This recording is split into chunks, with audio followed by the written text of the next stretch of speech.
বন্ধুরা, শিলাপ্রিয় কুকিং ক্লাসে সবাইকে অনেক অনেক স্বাগত। আজকে আমি বানাবো পেঁপের কোপ্তা তরকারি। তার জন্য এখানে আমি কিছু মশলা করে নিচ্ছি। আগে দিলাম একটা টমেটো,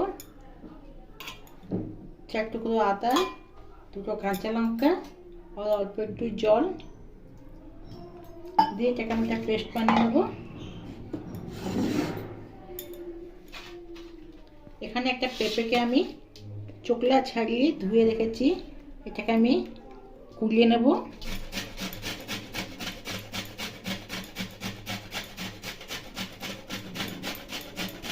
পেঁপে এখানে পোড়ানো হয়ে গেছে। দেব এখানে 2 চামচ পরিমাণে বেসন,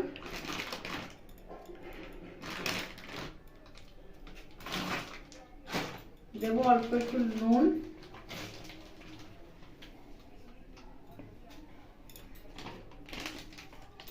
অল্প একটু লঙ্কার গুঁড়ো,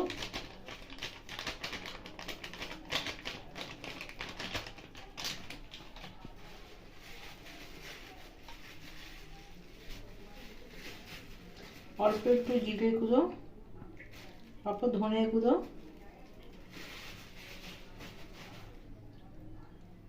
এবার আগে ভালো করে মেখে নেব।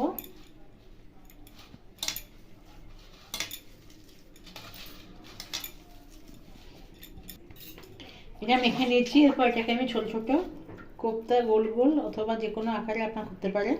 আমি এখানে গোল গোল করে নিচ্ছি, এরকম সাইজ করে নিচ্ছি। এটা সম্পূর্ণ নিরামিষ। আপনারা যে কোনো বারে, সোমবার হোক, বৃহস্পতিবার হোক, অথবা যে কোনো উপোসের দিন যারা পেঁয়াজ রসুন খাবে না ওই দিনে খেতে পারবে।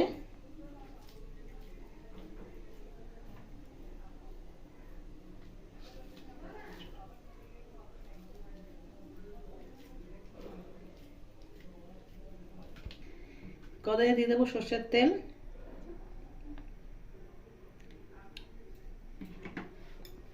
তেলটা গরম হতে ছাড়বো। তেল এখানে গরম হয়ে গেছে, কোপ্তাগুলো দিয়ে দেবো।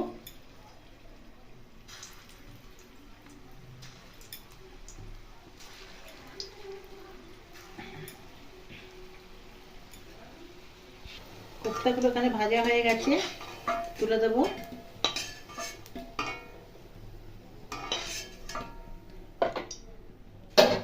ওই তেলে দিয়ে দেবো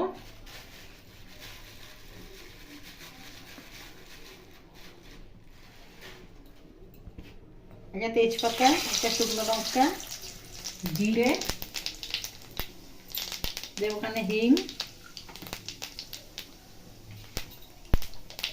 দেবো, এখানে আলু,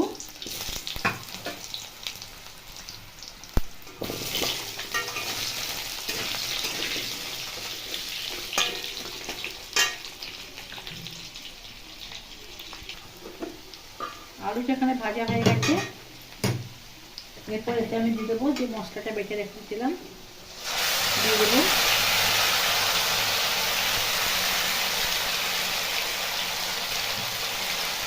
ওর মধ্যে দিয়ে দেবো লঙ্কার গুঁড়ো, হলুদের গুঁড়ো,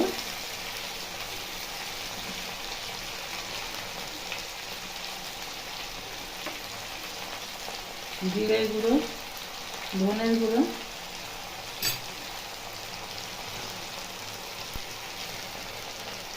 নুন,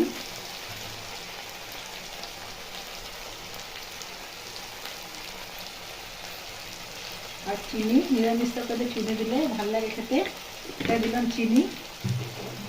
এবার এটাকে ভালো করে কষে নেব। আলুর সাথে মশলা ভালো করে কষবো, তেল ছাড়া অবধি কষে নেব।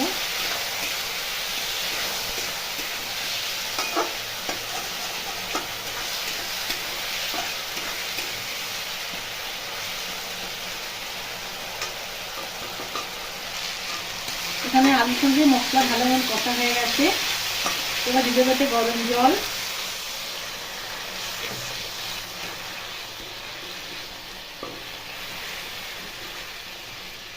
চাপা দিয়ে এটা আলু সেদ্ধ হওয়া অবধি চাপা দিয়ে দেবো।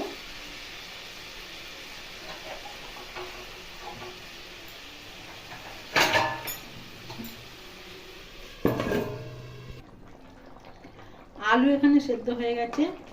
এবার এটা আমি দিয়ে দেবো পেঁপের কোপ্তা দিয়ে ভেজে রেখেছিলাম, দিয়ে দিলাম। এটা 2 মিনিট ফুটিয়ে নেবো, এর ভেতরে ঝোল ঢোকার মতন একটু ফুটিয়ে নেবো। এটা ফুটে গেছে। এরপর এর মধ্যে আমি দিয়ে দেবো গরম মশলা,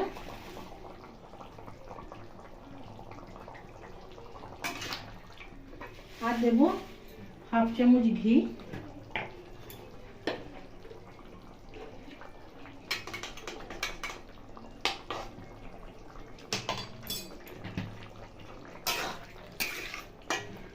তৈরি হয়ে গেল এখানে আমার পেঁপের কোপ্তা তরকারি, সম্পূর্ণ নিরামিষ। রুটি, লুচি, ভাত, পরোটা যে কোনো সঙ্গে খেতে খুব সুন্দর লাগে। একবার বাচ্চাকে অবশ্যই বানিয়ে ট্রাই করে আপনারা দেখুন। রেসিপিটা কেমন লাগলো লাইক কমেন্টের মাধ্যমে জানাবেন, ভালো লাগলে শেয়ার করবেন। আমার নিত্য নতুন রেসিপি পাওয়ার জন্য আমার চ্যানেলকে সাবস্ক্রাইব করে পাশে থাকা নোটিফিকেশন বেলটাকে অবশ্যই ক্লিক করবেন। ভালো থাকবেন, সুস্থ থাকবেন। কালকে আবার কোনো রেসিপির সঙ্গে দেখা হবে। ধন্যবাদ।